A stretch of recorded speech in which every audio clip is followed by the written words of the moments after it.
Replacing the relative UV sensor. Release the pressure from the reactor chamber and drain the water. We recommend removing the UV lamp from the system and storing it in a safe place whilst carrying out maintenance.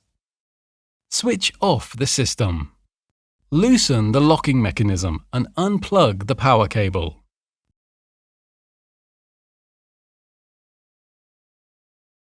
Unscrew the UV sensor from the sensor chamber.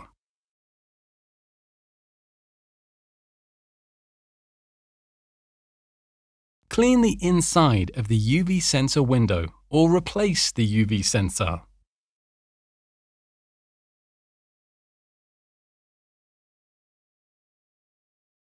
Place a new O-ring into the sensor chamber.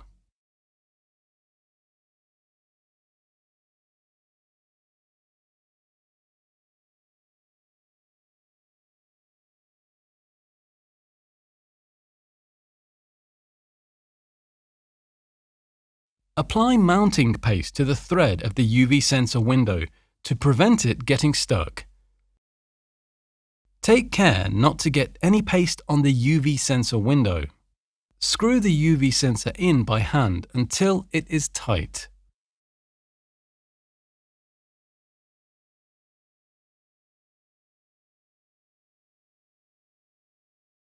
Insert the plug straight into the UV sensor and tighten the plug's locking mechanism again. Return the UV lamp to the system and switch the system back on. For instructions on calibrating your UV sensor, watch the following video.